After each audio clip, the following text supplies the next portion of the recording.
Hello, I want to welcome everyone to the Power of Our Story. We are a place of safety and connection for those who protect us, active duty and retired. And we do this through sharing stories in a healing and judgment-free zone. So if any of you want to join us for a virtual coffee and conversation, you can visit our website at www.thepowerofourstory.com, and it'll direct you from there. So today we are all just thrilled to welcome Jessica Lauren Walton. And Jessica is a communications strategist and video producer in the United States defense sector in Washington, D.C. She is a dual American-Israeli citizen who previously worked in the Israeli security field, including serving in the Israeli military.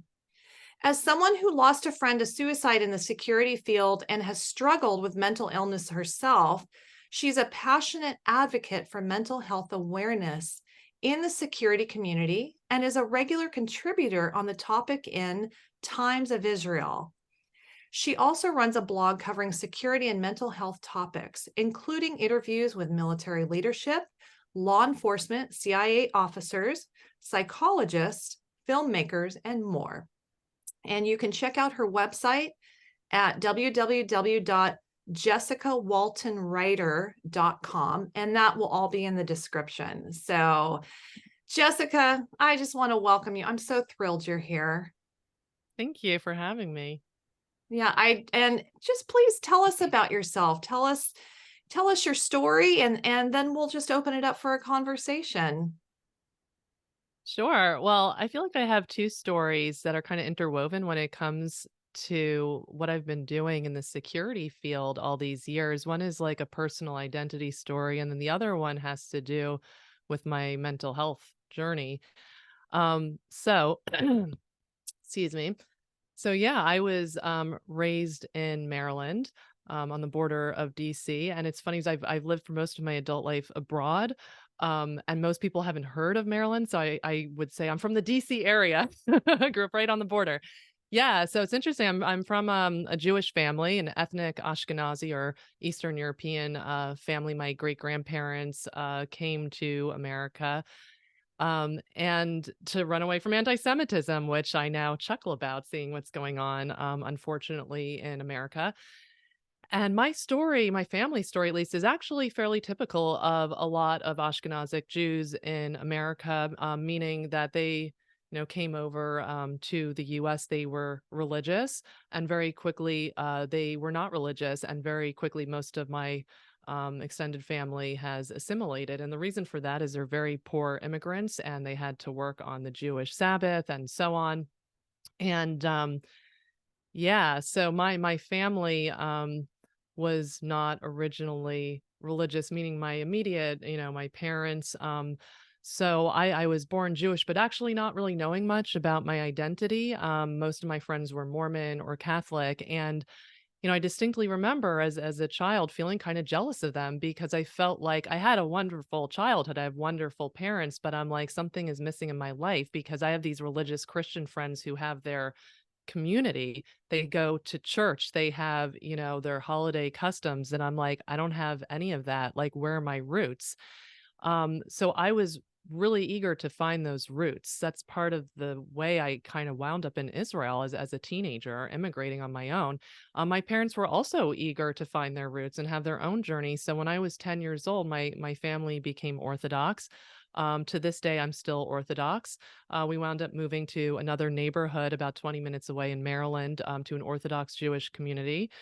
And I wound up going from public school to yeshiva overnight. So you can imagine the culture shock. It wasn't easy. And I've had a lot of culture shocks over my lifetime. But either way, yeah, this is something like this, like wanting to be more connected to my roots, wanting to find my community definitely drove me at the end of high school to immigrate to Israel. At the same time, I had this early interest in working in security. So before I left to Israel, I did an internship with the local police forces. I was in the domestic violence unit. I got like a little Kevlar vest. I felt really badass. Um, so I immigrated to Israel. It was a pretty crazy time. It was the middle of the second Intifada, and Like, it was maybe just a few weeks before I arrived on the campus, there was a suicide bomber, outside my campus at Bar-Ilan University, and, blew out all the windows in the girls' dormitories. My parents were very nervous at this point about me going to Israel. They called the administration, and in very, typical Israeli fashion, they said, "Don't worry, we already we already replaced the windows." So, yeah. Okay, so anyhow, I came there and, I intended to work with the police. That was my first step into the security field. So I was a criminology major. I was advised to spend a year working on my Hebrew. I didn't listen, which was typical of me as a teenager, and, I failed out my first semester, and I said, "What do you have in English?" And, they said, "English literature," so that's what I got my bachelor's in, and it turned out to be an amazing detour because it gave me an appreciation for story, and it really enriched me later on as a writer and a communication strategist. So, yeah, it was a bit of a haphazard detour, but it actually turned out really well. And during this time that I was studying at Bar-Ilan University, this is in the Tel Aviv area, by the way, I met someone in my apartment building. His name was Roman. He was an immigrant like me. He's from Siberia. He's about four years older than me, and he had come to Israel when he was about 12 or 13 years old. And he had a very rough life. He had been involved in like criminal organizations as a teenager. He got into some issues with the law. That's an understatement. But he was brilliant. He was brilliantly smart. And so he was given a second chance by being accepted into an elite commando unit in the Israeli military. And I was a totally clueless immigrant. I had no adult life experience. So he was like an older brother to me in my apartment building. He really helped me out. And so even though I was studying literature at the time and I'd actually been accepted into a direct PhD program, so I thought, okay, my career's set. I'm going to become a literature professor. But in the meantime, I was hanging out with Roman and his friends. They were, the badasses of the Israeli security field. And I was just totally lit up by what they were doing. And unlike in America, where if there's a war going on, it's like it's overseas. Most Americans aren't really thinking about it. Most Americans don't really relate to veterans. Yeah. But in Israel, like the national security situation is up in your face. And so for the few years that I was initially living there, I came during the second intifada. It was followed by the disengagement from Gaza. The Israelis completely pulled out from Gaza. They did not want to rule it anymore. And that is something I see people lying about with occupation, but just I was actually there when that happened. And and then there was a war with Lebanon. So in addition to just saying, wow, this is a national security issue in Israel and we need like all hands on deck, I just kind of started to realize, through Roman and his friends, like how much I actually like am attached to this kind of work. It's like a calling. And I think all of you on this call, right? It's not just a job for you. Also if you're in the mental health profession, it's a calling. Um, so yeah, so I decided to return to the US to do my master's in security intelligence and to pursue a career in the Israeli security field. Um, but I had, let's say, some interesting surprises along the way, and that's my mental health journey. So while I was studying literature in the Tel Aviv area, when I was 19 years old, I started to have symptoms of bipolar disorder. I didn't know that I was sick. I didn't know anything about the disorder. And I was alone. Like, I'm sure if my family had been there and seen like my behavior, they would have been like, something's wrong. But I was very independent. And I was like, even when I started to realize, like, I think something's wrong with me, I didn't like want my parents to know. I didn't want anybody to try to get me back to the US. I was very stubborn about that. And yeah, and I was also like, I was a great student, but I was also a party animal. I was drinking, I was smoking weed, I was like partying all night. I was basically, if there's a list of everything you shouldn't do when you have a mental illness, I was like checking off that list. So by the time I was 20, I wound up in psychiatric care at Tel Aviv Hospital. Um, I was diagnosed with bipolar 1, which means I had more of a tendency towards manic episodes. So as you can imagine, that's a really complicated situation for somebody who wants to work in security. And I said, okay, well, this is what I want to do. And something that was driving me even harder to do this is right after I left Israel to return to the US, enrolling in this master's program. My friend Roman died by suicide. And I found out through his cousin that he had been struggling with bipolar disorder as well. He had bipolar 2, which is more of a tendency towards depression. When I was hanging out with him, I could definitely see something was wrong with him. I didn't recognize that it was the same thing that was wrong with me because, again, he had a different version of the disorder. And yeah, and he was a very heavy drinker. We both were. And I didn't even realize how abnormal that was. I don't drink anything today, like zilch. I'm like super healthy girl. Now I do all the right things on the checklist for mental illness. I've changed my tune. Um, yeah. Um, so I so I'll be honest, like before his death, I would have been really happy with almost any job in the security field. I really just wanted to commit myself, to protecting my people. But what I found out about Roman is that, he was trying to get into the Mossad. I'm guessing from the bits and pieces of his story that he didn't get very far. I think they saw early on that something was wrong with him psychiatrically and they wanted him to go get help. But the bigger picture for him at least was that he had been rejected. And shortly after that incident is when he committed suicide. So um that kind of flipped my world upside down. And at that point, it wasn't enough for me to do anything in the security field. I was like, I want to go to the Mossad. I was obsessed with that. Um, and I know that sounds insane because it's like, girl, like you're an English lit major, you got mental health issues, and you want to go to the Mossad that has like a less than 1% acceptance rate. But that's me in my 20s. I was pretty wild. So yeah, that was my intention. I went back to the US, got my master's in security intelligence.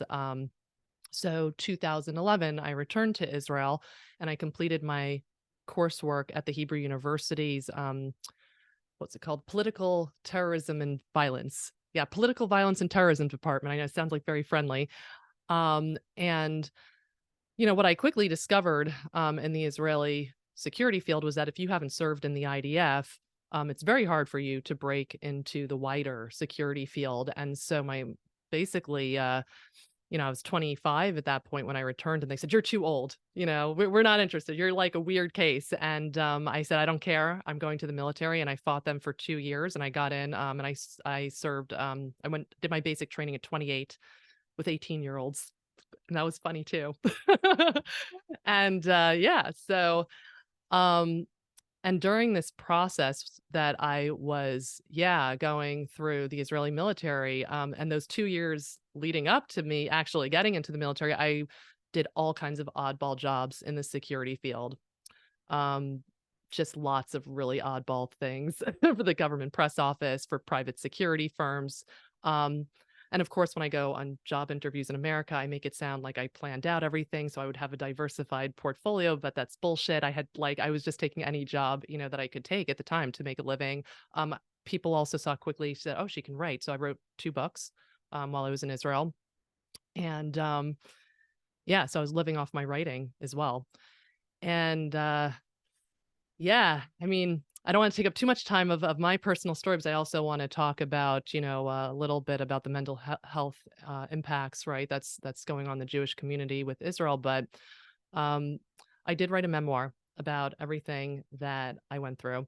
And I am in the process now of having it reviewed by lit agents. I also have a film agreement for a TV series, a potential TV series. It can't be locked into stone until I have a publication deal on the table. But I see this memoir, which includes my story, and not only Roman's story, but also other security professionals, both in the US that I met my security program, in my master's program, uh, with soldiers from the US military who were suffering from PTSD. That's in my story.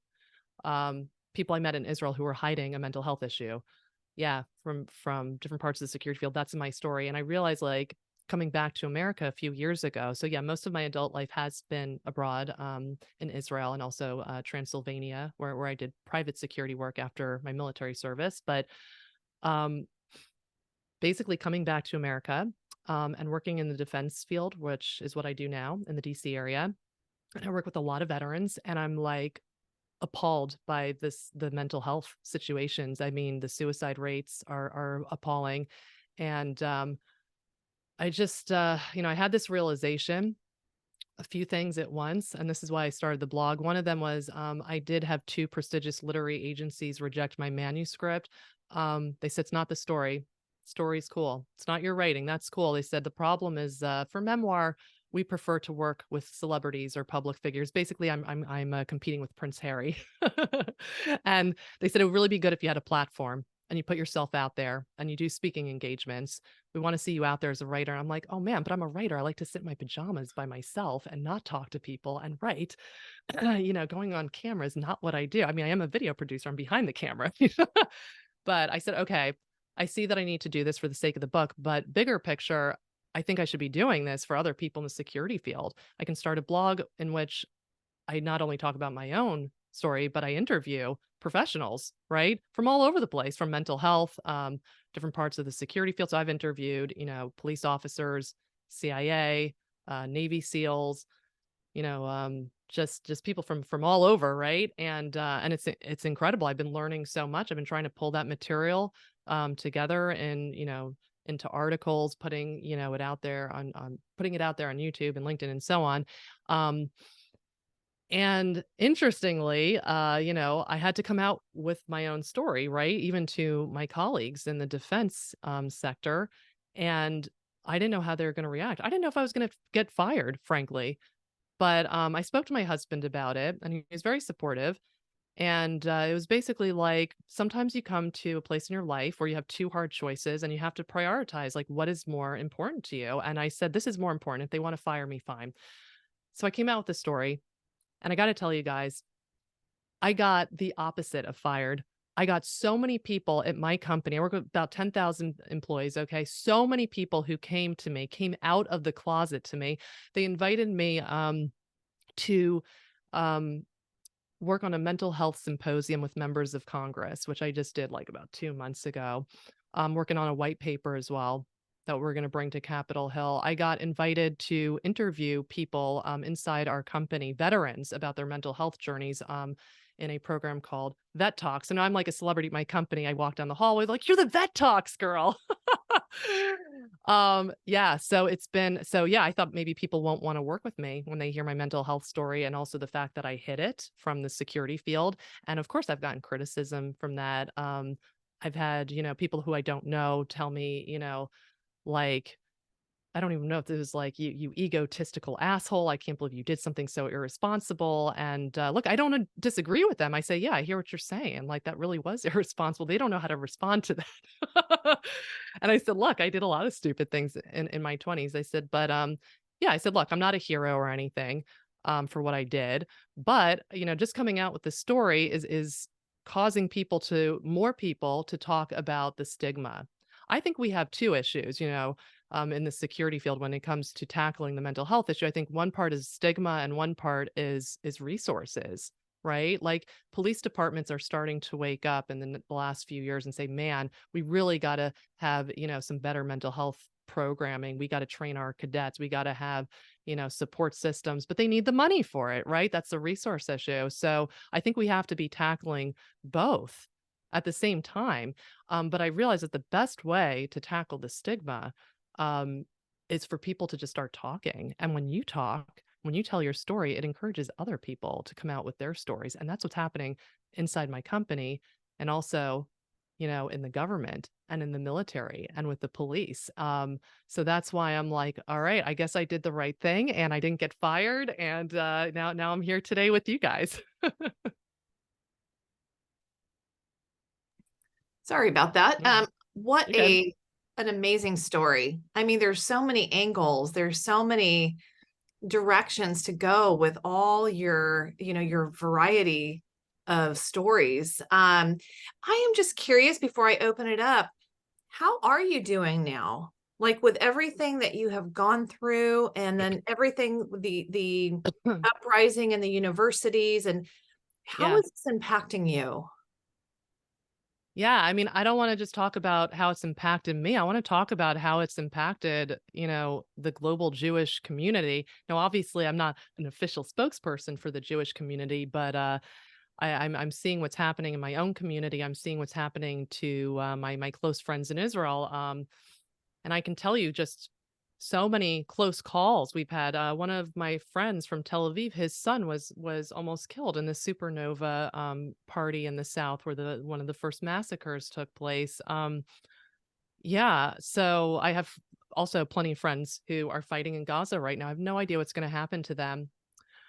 But what I do want to say, and I think any Jew who's listening to this would totally understand what I'm saying is I've had several colleagues reach out to me. I'm very blessed in that way that a lot of people, not everybody, but a lot of people in the defense community, at least where I work, are very much sympathetic to Israel, and they understand, some of the very difficult situations we're dealing with, regarding a jihadist movement that doesn't care about anything. But they said, how are you okay? Do you have friends or relatives in Israel? And I said, I do have friends and relatives in Israel, but it's bigger than that. It's we're all connected as a community. That's like my country. That's my community. So it's like it's a much deeper existential thing. I saw a little digital hand raising. So Died by suicide, and I shared it publicly. And this one woman came back and said, I think I can deal with the suicide of my father now. wow, And but she sent me a private message and said that, and I thought, just because I shared something, and it doesn't have to be horrific, it just can be a sharing of your story, right. that as deep as we'll go is as deep as what somebody else will go, if we're willing to show our vulnerability. And I just want to say, I reached out to another woman I met at a conference, and she's Jewish, and she's written 2 books, and about her experience about going over. She's on the Eastern Seaboard, I'm not quite sure Mhm. where, but also served. Accidental Soldier was her first book, and she's got 2 books out. But again, that was about her going over to Israel and ending up in serving over there too. So, but Pretty I'm very cool. appreciative Yeah. of your story. Thank you. Yeah. I mean, I think a good point you're making is that when we're struggling, especially with something mental health related, and you could have a mental health related issue to dealing with somebody's suicide that you were close to, I think it's very easy to be alone, to feel alone. So sometimes people don't have the strength to reach out, but if you reach out to them, then they open up. And I think that's a really powerful thing. Yeah. Was It there is a someone else? I think I saw a little hand go up. Yeah, go yeah, ahead. Jessica, thanks so much for your story. Hmm. January 25th, 26th, 2018 is my live date. I know that because the day before I made a plan and I had a bottle of Jack, and if I got to it, I wouldn't be here right now. There's something, and I'm not a scientist or a professional like that in any way, man. I'm a drunk and a pillhead who's done some miles on the bad side of this and has been able to get through it. There's something called PTSI, which is no one's written any articles on it. Maybe you can because you got a voice in Washington. Bless your heart if you do. PTSI is traumas, whether for me, like from my youth, from work, that's built up over time, plus booze, plus pills, plus negative Yeah, behaviors. You're thinking it's an injury, man. It's a collective injury that goes right. on. And that PTSI brought me closer to the decision. Because when I was going to make the decision, calm as anything, man. And it was the right thing to do. So I'm sorry for your friend. I'm sorry you've gone through that. And you Thank know what? you. As a speaker, you're right there. Come on. Yes, you are. Yes, you are, man. You are Yes. just hell yeah. Hell yeah. Wait, what? I'm a speaker. What? As a Sorry, I missed speaker, you something. are right there. Hell yeah. Step Oh, on up, man. And you know what? What I really thank like you. you is on my Zoom, I've got the same gray clouds behind me because we're in a storm. Really Well, nice to meet you, man. this is a $50 screen I bought on Amazon to cover the pile of laundry behind me. So, Yeah, well, thank you. Thank you for sharing a bit about your personal story. And yeah, like look, when you're feeling like suicidal or desperate, it's just you're in a very dark place, but sometimes like the light is just like 5 feet ahead of you and you just got to step 5 feet ahead. And that seems like impossible when you're in a really dark place. But, you owe it to yourself. Like in the Jewish world, like every soul is a universe, right? And everybody is unique. So, you're worth something too, even if you're like, yeah, I'm drinking, I'm doing drugs, whatever it is. I mean, that's like a clear call for help and that you need to go through a healing process. It doesn't mean that there's something like degraded about you as a human being? I see another hand. Up, it's back to Oh, Mandy. All right, Mandy, how's your reception now? Oh, and you're muted. Mhm. You're okay. muted. That There you was go. my fault. I had someone, they were She's doing my on. car out there and then they were whatever. Anyway, first of all, that first hand was a mistake. I was trying to look for the Israeli flag and put that as like a little icon, and it's not on our Zoom link. They do not have the Israeli flag. They have like 10 flags and Israel wasn't one of them. So I was very disappointed. And that's why I kind of think I Okay. went off the grid. Interesting fact there. I just want to say, I think you're lovely. If you don't mind, if I ask how old you are, I'm trying I'm to 38. Yeah. 38, because I was trying to Yeah. figure, you kept saying in your 20s and how you've Mhm. come so far. I know some people hate being asked their age, but I'm just like, but it's so objective. It's just your age. I needed to I'm 38. understand. Yeah. Thank you. Well, you could be 22. You're beautiful. But I applaud your family for taking that step and embracing your culture and your history, because that's Yeah. hard once you're assimilated. I just wanted to also applaud you because if you did not say that you were bipolar, maybe if you had the laundry there, maybe I could see some remnants of that. But you must either be compliant with medication, but just stating that when you didn't drink anymore, you didn't drink and you didn't Yeah. engage in those activities, and you were able to stop that. That's a huge part. And I've talked about this before with other Yeah. people here, of keeping your mental health in check. I think Yeah. what you're doing is great. I plan on following you. Thank I you. I think that we need strong women like you, and the ones that I watched the other day at the UN were amazing. That talked about the sexual gender stuff on October 7th. Yeah.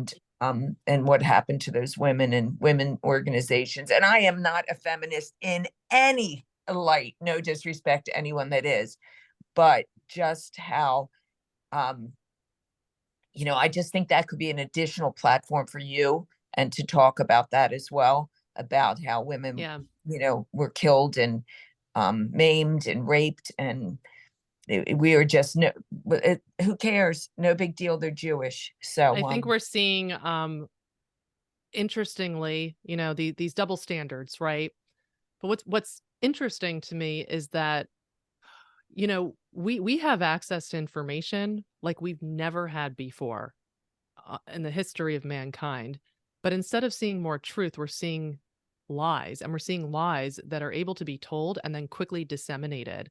That has been a very frustrating thing for me and for other members of the Jewish community who care about Israel. And I'm not saying that Israel is a perfect country. There's no such thing as a perfect country. But as somebody who served in the military there and served in the security field, I can definitely personally say this is a very moral security community, to the point where I actually think Israel goes way beyond what they should be doing to save civilians, because they're going to the point where they are putting their own people in danger. I find that frustrating. That's a topic for another time. But what we're seeing now with this conflict in Israel is more truth as well, in a way, because people are showing their true colors. So you're talking about all these women's organizations, right, who are not standing up. And despite the overwhelming amount of evidence, and why do we have all this evidence? Because Hamas proudly took video and disseminated it as part of their psychological warfare campaign. We have indisputable proof from many, many sources, including those videos of the sexual assaults, by the way, not just against women, but also against men. All right. And so now we are also seeing the truth come out about, who is good and who is evil. And I'm not saying that somebody who is supportive of the Palestinian cause is evil. All right. That is, Palestinians, they need support too. But if you are truly supportive of Palestinians, you should be putting down Hamas. Absolutely. They are victims of Hamas as well. But yeah, we're seeing these, organizations that say, yeah, we care about women. But side note, we don't really care about Jewish women, right? We're seeing these universities in America that are like beacons of, advanced intellectualism and yada yada. And now we're seeing the truth. We're seeing who these people really are.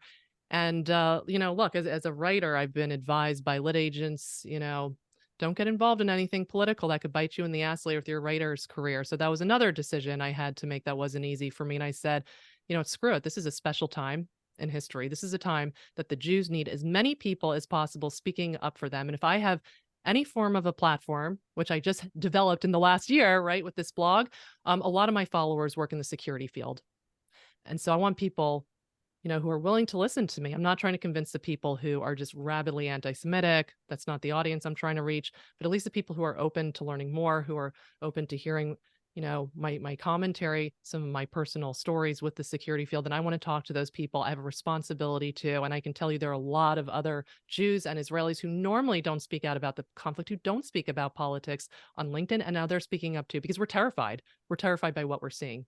We're terrified not just by what we're seeing in Israel, but around the world. Everybody's talking about the rise in anti-Semitism. And I'm like, this isn't a rise. This is people who always felt this way. And now they feel emboldened to show their true colors. So yes, there's a lot of lying going on, but we're also seeing the truth of some people as well. All right, little hand guy, go for it. All you, Scott. Yeah. Hey, thank you. Well, your story is tremendous. And, I think God has a very unique and interesting way in revealing himself and showing himself. And a lot of times we're not paying attention. And we go through times that teach us. And then we gain a little bit of age under our belt and we develop wisdom. And these things that may have seemed to be random maybe weren't, right? And I have a feeling that's where you are right now in life. You've been able to go through what you've gone through, and you're a person of courage. And we need people of courage now more than ever, not just here in America, but around the world. And absolutely, you have to make a decision on what am I going to do? What do I stand for? Do I stand for hypocrisy or do I stand for integrity and doing the right thing, doing what you're being led to do?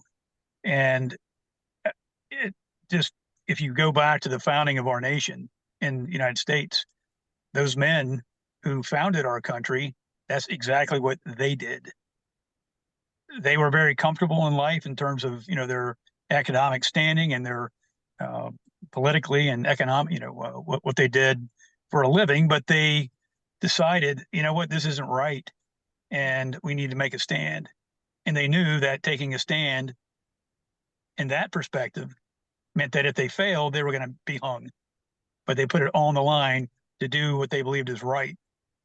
And I'm ashamed of these college professors, these presidents of these elite universities or Ivy elite universities, not being able to answer very simple questions about what's happening on their campuses and what they call, things that are happening to Jewish students. They can't come out and say, yes, that is wrong. Yeah. And here's what we're going to do about it. They play around with words and give half answers. That is so crystal clear wrong. And those folks, in my opinion, have no business running universities. If you can't educate and keep people safe and you're allowing your politics to interfere, in ideology to interfere with doing the right thing, that to me, that's perfectly clear what needs to happen. And people need to wake up, and people like you are helping because you're courageous in the fact that you're telling your story and you've thought about the risk and you know what's important. And I take my hat off to you for that. You're a little older than I thought. I'm like, man, this young gal is really but hey, you've got a lot of life experience and time under your belt, and it's well served. And thank you for what you're doing. We cannot let this continue without standing up, because it's not just the Jewish people who are facing peril. The next step is everybody else in what's happening in Israel. We are the canary in the coal mine. Thank you. Absolutely. Thank you And for just like having that moral clarity for that support, but also acknowledging that there's a bigger picture going on here that Americans, right? Not just Jews, Americans should be very concerned about, especially the younger generation, how they're being educated, how they're thinking, which is to say not much, right? Not much for themselves. There's a mob mentality going on. And I think this has wider ramifications for American society. No, absolutely. And, knowing history tends to help too, right? If you don't Sure. understand history, you don't understand how things work and how things are connected, and, what happened, scuttlebutt from people passing information online that is either not vetted or, is trickery. Right. And you even talked about that as well, that's happening. And well, hey, again, thank you. I don't want to take more of everyone's time, but thank you for what you're doing, and God bless. I really appreciate that. And I really do. And I think it's so important for non-Jews, to speak up right now, to support us. But, again, to support this bigger picture, which is going on, which is saying we have an issue in this society and we got to talk about it. And I just want to tell you a little bit about something going on behind the curtains in the Jewish community, at least in the DC area. And I imagine this is being replicated. There are people who are saying, be careful who you trust, be careful who you talk to. We might not last another generation or so here. We got to start thinking about our kids getting out of here. Israeli universities, by the way, opened their doors and said any American students, European students who don't feel safe, who want to come here. And there are students taking them up on that offer. Can you imagine there are students that feel so unsafe in America right now that they are willing to go to a war zone? Okay, because at least they know they'll be with their own people and their own security field. So people in my Jewish community are not everybody, but quite a fair number are saying we have to start thinking about plan B to potentially get out of here. And just be careful. We're pulling inwards. That's what people are doing. We're pulling inwards. We're supporting each other, which is amazing. Having a community is amazing. But you know what? I felt something inside of me rebel. I said, my great-grandparents came here, okay, because they're getting away from a rough life, okay, that they had to endure because they're Jews. And you know what else? This country was formed on Judeo-Christian values. So that's like a double slap in the face. We contributed to the value system of this country. And you know what? As a veteran, I'm sure that is something that's important to you, because veterans absolutely do not take the value system of America for granted. They are willing to fight for it. All right. And so I said, I am not willing to pull inwards. I feel that, as a Jew, okay, feeling under attack, I feel that instinct like the rest of them. But I said, screw that. I'm going outwards. I mentioned that I did the vet talks, thing at work. This was an internal thing for my company. And a takeaway was, don't be alone, reach out if you need help. And now I'm chuckling because several of the veterans who were involved in this video series reached out to me after the war started. And they said, Jessica, are you okay? I'm like, yeah, sure. I wasn't okay. Not at all. I've seen a lot of the footage, which, the footage of what Hamas took, which I have mixed feelings about whether people should see that footage or not. But I wasn't doing well. I was crying every single day. I was barely eating. My blood pressure went through the roof. I've never had blood pressure issues before. Okay. I've really not nonstop nightmares. Okay. And again, not just me, many members of our community. Okay. And I was like thinking, I'm not okay, man, but I'm not the sick person anymore. I do the blog stuff. I help people. That's not my identity anymore. But yeah, we all have ups and downs throughout life. And so my non-Jewish colleagues said, do you want to talk? And I came to work and I cried my eyes out. I've never cried in the office before. I'm an extremely controlled person. I cried. Okay. I was crying in the office. And you know what? These veterans, they gave me so much comfort. And then I also have religious Christian friends I've met through the local film industry in DC. And I got a lot of comfort from them. And I got insights from them because we don't have the same religions, but we definitely have a lot of overlap in our values. So I've been learning a lot from my Christian friends, from my non-Jewish friends. I'm extremely appreciative of their support. And yeah, so I am rebelling, even though I understand that attitude to pull inwards, I'm rebelling against it and I want to push outwards and I do not want to give up on this country. I want my children are very young right now. They got a few years before college. And yeah, and so it's tough for me because I'm thinking like, I want to get my kids the hell out of here. But the other side of me is saying, no, I want to fight so my kids can have a better future in America. Yeah, amen to that. Yeah. I'll just add one more thing, as Yeah. someone who served for 21 years in the Marine Corps, you raise your right hand and that's to swear an oath to the Constitution of the United States, which is for everybody, right? It's for everybody. And this is the last place. If we don't make a stand in America, there's no one coming to save you. You might be able to get away and go somewhere and live a very different life than what you live here. But Americans need to wake up to the reality of what's happening. It's here, and you have to figure out what side you're going to be on and what you're going to stand for. And I stand for doing the right thing, and I stand with the Israelis and with the Jews. And certainly there are folks that are in Gaza that don't agree with what's happening. They are subjugated and they're afraid, and I can understand why they would be. But we have a little bit of space and distance, and if we don't stand up and say and do the right thing, are we going to do it when the boot is on our neck? Come on. So yeah, folks like you matter. Keep doing what you're doing. Yeah, thank you. And I want to go to Mandy in a moment. I really appreciate that. I also want to say another reason Americans should be very concerned is because you should read the Hamas charter. Listen to what Hamas is saying on Al Jazeera. Okay, screw these academics, screw these journalists, who are just playing around with the narrative. Listen to the source. Look at the source. Their charter calls Israel small, little Satan, and America is big Satan. They are saying today, their leadership on Al Jazeera in Arabic, because they think the West is just full of morons, they are saying America is next. The UK is next. Okay, they said this October 7th massacre in Israel is just an appetizer. It's just the beginning. So again, this is not just an attack on Israel. It has much wider implications. And if you care about America, if you care about American values, you're going to want to stand up to all this stuff. Yeah, go ahead, Mandy, right? Oh, thank keep you. track And of the Scott, names. thank you. Scott, I loved hearing what you had to say too, because it feels good when you hear it.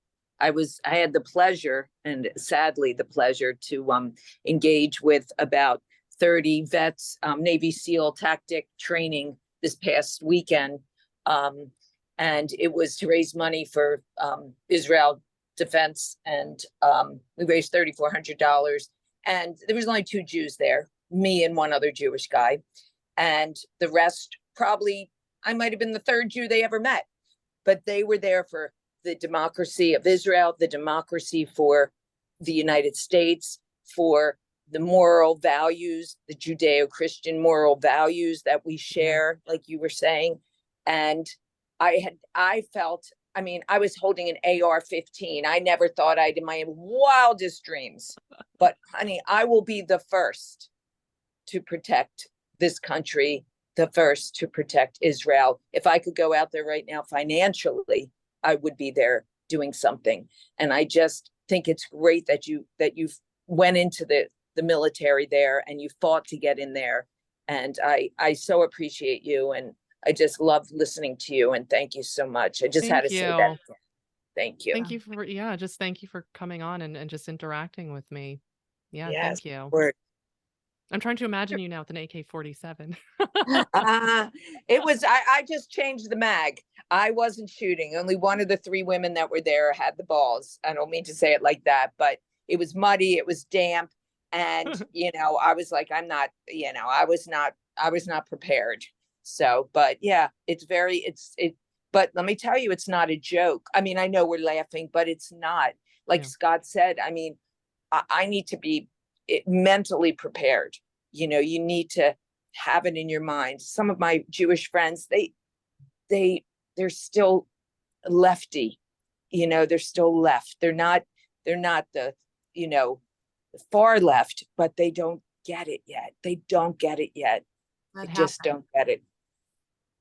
No, it's true. Not all Jews are on the same page, right? And they have a No. right, but I would say that the fringe element of Jews who are, let's say, anti-Israel, anti-Zionist, I I know don't who know those that. people are.